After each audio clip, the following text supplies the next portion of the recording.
Angles airbase को दहलाने के बाद ज़ेलेंस्की को ये लगा था कि पुतिन कुछ वक्त के लिए बैकफुट पर जरूर जाएंगे, लेकिन ज़ेलेंस्की की सोच गलत थी। राष्ट्रपति पुतिन ने हमले के महज 12 घंटे के बाद ही यूक्रेन को दहला दिया।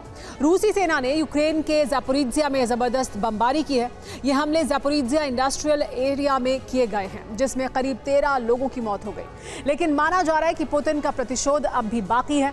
आने वाले 24 घंटों में ज़ैपोरिज्जिया की तरह यूक्रेन के कई शहर रूसी बारूद से दहल सकते हैं। पुतिन के अंदर जलती इस प्रतिशोध की ज्वाला की वजह क्या है, इस रिपोर्ट में देखिए।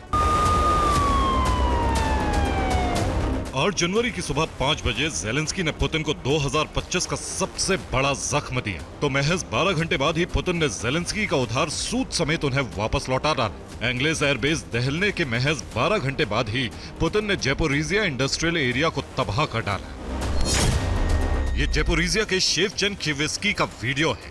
वीडियो में सब कुछ सामान्य नजर आ रहा है, तभी अचानक गाड़ी के डैश कैम में बैक टू बैक 2 धमाके नजर आते हैं।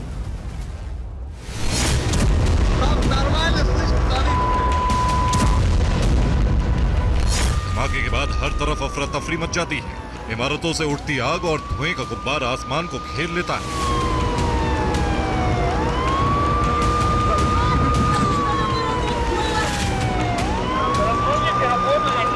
रूस का यह हमला कितना बड़ा था, इसका अंदाजा इन तस्वीरों से लगाया जा सकता है। हर तरफ इमारतों से आग और धुएं का गुब्बार निकल रहा है। हर तरफ मलबा बिखरा है। सड़कों पर लाश पड़ी।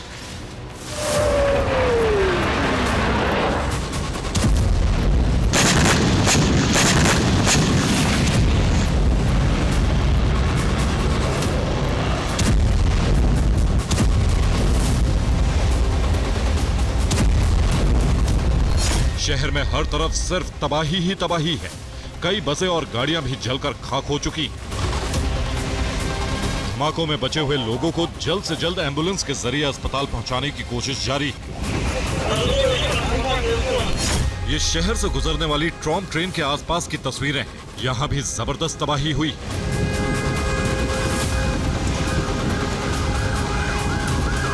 रूस ने ज़ैपोरिज्जिया में कुल 12 जगहों पर हमले किए। 150 से ज्यादा ड्रोन दागे, क्रूज मिसाइल, केएबी और फाब 500 बम से हमले किए।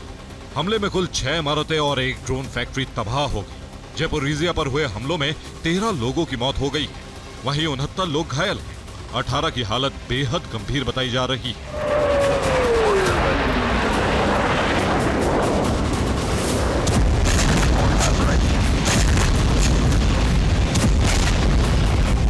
साफ है, ज़ैपोरिज्जिया में यूक्रेन को सैन्य मोर्चे से ज्यादा सिविलियन मोर्चे पर नुकसान हुआ, जिसके बाद ज़ेलेंस्की ने पुतिन को आतंकी करार देते हुए अंतर्राष्ट्रीय एजेंसी से रूस पर दबाव बढ़ाने के लिए मांग की। दरअसल रूसी राष्ट्रपति 24 घंटे पहले एंग्लेस एयरबेस पर हुए हमले से आग बबूला है। ऐसे में उनका टारगेट था कि वो इससे भी बड़ा जख्म ज़ेलेंस्की को दे। इसीलिए उन्होंने प्रतिशोध के लिए ज़ैपोरिज्जिया के इंडस्ट्रियल एरिया को चुना और पुतिन इसमें कामयाब भी रहे।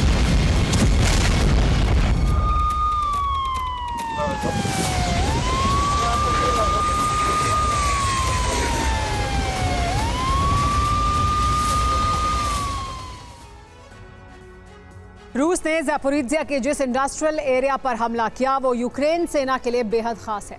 दरअसल यहीं पर यूक्रेन की स्वदेशी हथियार बनाने वाली कंपनी मोटर सिच की बड़ी फैक्ट्री है। इस फैक्ट्री में यूक्रेन सेना के लिए ड्रोन बनाए जाते हैं। यहाँ हर महीने 1000 से ज्यादा कामिकाज़े ड्रोन का निर्माण होता है।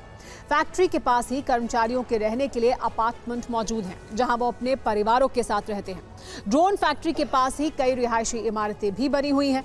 रूस ने बदला लेने के लिए 8 जनवरी की शाम यहां बड़े हमले किए। रूसी वायुसेना ने Su-35 फाइटर जेट से बमबारी की। फाइटर जेट से फैब 500 और केएबी बॉम्ब बरसाए गए। रूस के हमलों में ड्रोन फैक्ट्री पूरी तरह से तबाह हो गई है। इस हमले में 3 रिहायशी इमारतों को भी नुकसान पहुंचा है। इसके अलावा 7 अपार्टमेंट भी जलकर खाक हो गए हैं।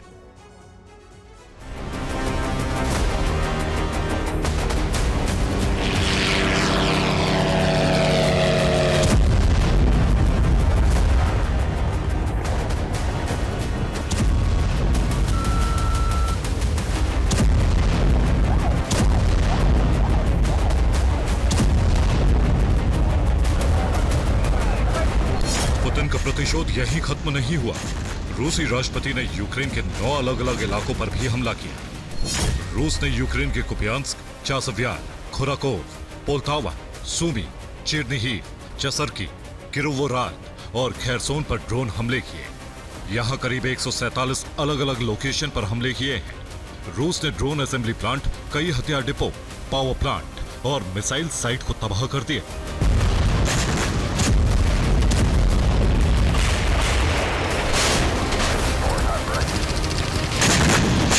बीते 24 घंटे की बात करें तो यूक्रेन को जंग के मैदान में भी रूस ने जबरदस्त नुकसान पहुंचाया है।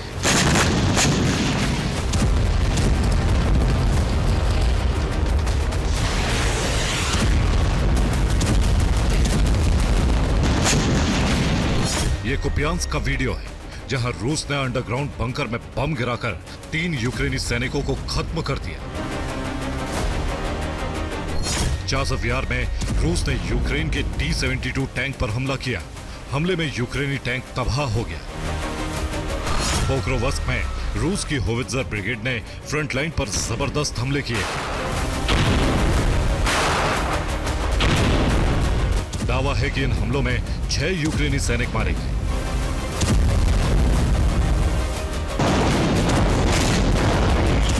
बीते 24 घंटे में यूक्रेन के 1180 सैनिकों की मौत हो चुकी है। 4 बख्तरबंद वाहन, 6 होवित्जर तोप और 18 टैंक तबाह हो गए हैं।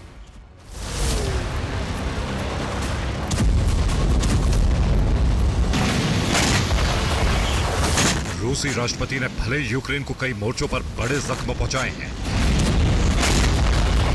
लेकिन 8 जनवरी की सुबह एंगिल्स बेस के ऑयल डिपो पर लगी आग अभी तक बुझी नहीं है।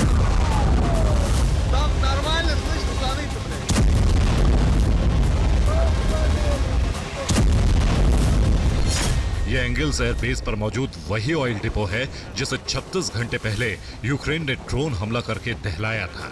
यह ऑयल डिपो अब भी धो धो कर जल रहा है। बीते 36 घंटे से फायर ब्रिगेड की टीमें आग पर काबू पाने की कोशिश कर रही हैं, लेकिन यह आग कम होने की जगह लगातार बढ़ती ही जा रही है। एंगिल्स एयरबेस की एक सैटेलाइट तस्वीर भी सामने आई है, जिसमें एक तरफ रूस का एंगिल्स एयरबेस नजर आ रहा है, वहीं इससे 8 किलोमीटर दूर ऑयल डिपो है जो अब भी जल रहा है। अब रूस ने पूरे एंगिल्स में इमरजेंसी घोषित कर दी है। आग बुझाने की कोशिश में लगे 2 फायर फाइटर्स की मौत हो चुकी है। आसपास के इलाकों को खाली करवाया जा रहा है। यहां से कुछ किलोमीटर दूर मौजूद एंगिल्स एयरबेस से बचे हुए बॉम्बर्स को भी हटाया जा रहा है।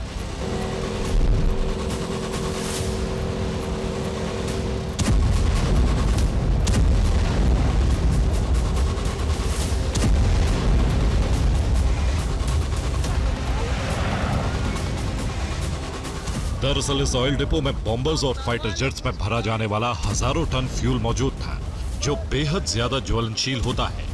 ऐसे में आसपास के इलाकों में किसी बड़ी दुर्घटना होने का डर बना हुआ है, जो पुतिन के क्रोध को और ज्यादा बढ़ा रहा है। Bureau report, TV9 Bharatvarsh.